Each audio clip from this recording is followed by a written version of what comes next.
The US turns 250 years old tomorrow, so I thought we'd whip up an American classic, meatloaf and mashed potatoes with organic veggies from Snowpack. As you may have seen already, we're going to be making a big old meatloaf, so I'm going to start dicing up a couple yellow onions using the onion dicing method. To do that, you're going to chop your onion in half so you have a nice flat surface, place 3 to 5 cuts horizontally, then you'll place 5 to 10 cuts vertically. The number of cuts is determined by how big you want your pieces. Finally, we'll rotate the onion and place more vertical cuts, and that's all there is to it. Next up, we're going to use a small food processor or blender to finely chop 2 cups of old-fashioned oats. This doesn't need to be a powder or flour consistency. As long as all the oats are chopped up fine, you'll be good to go. Now you can't have meatloaf without the beef, so we're busting out 5 pounds of Midamar's 93.7 ground beef and tossing it in what can only be described as a mixing vessel. If you'd like to try making this for yourself, head to MidamarHalal.com and use code YTSHIP for free shipping off your next order. Check the description for a link to our site and the discount code.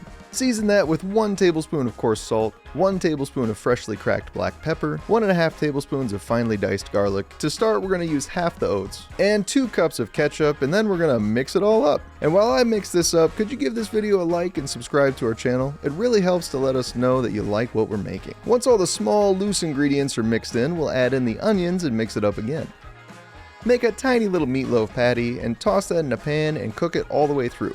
This is how we'll give our meatloaf a taste before we toss it in the oven. I highly recommend you do this for all ground meat dishes just to make sure you got your seasoning correct. I found that mine wasn't really staying together how I wanted it to, and it needed a little more seasoning. So to fix that, all we gotta do is add in the rest of our oats, another cup or so of ketchup, and a half a tablespoon of coarse salt.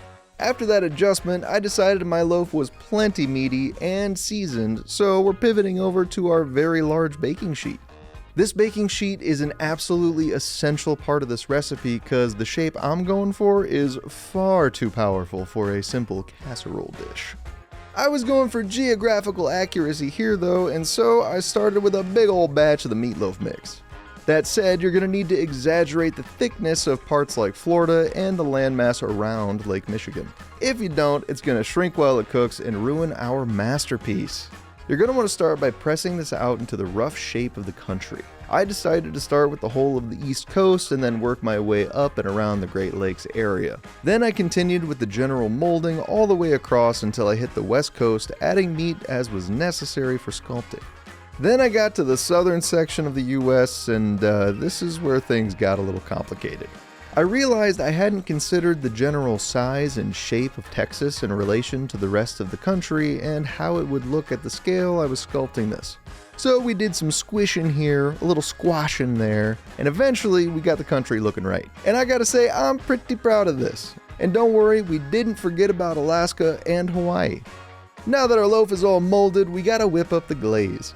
To do that, we'll bring in 1 3/4 cup of ketchup, 2 teaspoons of apple cider vinegar, 1 tablespoon of Worcestershire sauce, 1 teaspoon of black pepper, half a teaspoon of coarse salt, 1.5 tablespoons of garlic powder, half a tablespoon of onion powder, and 4 tablespoons of brown sugar. Give that a solid whisking, then we'll toss our meatloaf in the oven for 45 minutes or until it's cooked all the way through. In the meantime, we gotta prep them taters. We're gonna peel 7 pounds of golden potatoes. It's not often I show you how to peel a potato, but this time I thought let's get a little kooky and show you how I peel a potato. Shave the skin off the potato, and once that skin has been removed, we'll cut it into big ol' slices.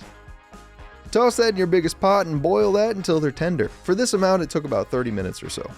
Which is perfect timing because while those boil, our meatloaf should be just about ready for its glaze. Contrary to what you may do when painting something small and detailed, we're going to slap on 1 thick coat of glaze all over this meatloaf. And then you stick it back in the oven and bake it for 15 to 20 more minutes or until the glaze is a little bit glossy but not wet. And while that gets glazed, we're going to finish them taters. I somehow managed to get all of these potatoes into my stand mixer. But if you have a hand mixer, I definitely recommend moving the potatoes to a mixing bowl and mixing in that instead. I don't have that, so I had to start mixing these on the lowest speed to make sure I didn't fling potatoes all over the place. Now that those are more manageable, we'll shove 2 tablespoons of unsalted butter down into the potatoes and whip that again. Make sure you scrape down the sides of the bowl throughout this entire process so the potatoes are evenly seasoned. Whenever I make mashed potatoes at home, I always make my grandma's recipe, so for this I added in 2 tubs of chive and onion cream cheese and mixed it in. Then we'll give it a taste for seasoning, and never having made 7 pounds of potatoes at once, I was under seasoned. So I tossed in a 3rd tub of chive and onion cream cheese, mixed it in, and hit it with some coarse salt. I'm not sure how much salt I used though. You'll need to taste and adjust this with little bits at a time to get it to your tastes. By the time your mashed potatoes are finished, your meatloaf should be out of the oven and cool enough to touch. Do your best to remove the parchment paper from under the loaf, and then we'll get back to the art desk. Everyone is told not to play with their food, and to be clear, this is not playtime. This is very, very serious work. Our country needs some oceans around it, and what better option than the mashed potatoes? Now, you may be thinking, why is he putting the potatoes where Mexico and Canada should be? Our loaf looked a little goofy without the potatoes in those spots, so we took a little creative liberty. Fill in Lake Michigan, heat up some Snowpack organic mixed veggies, and you're ready to have a proper Independence Day.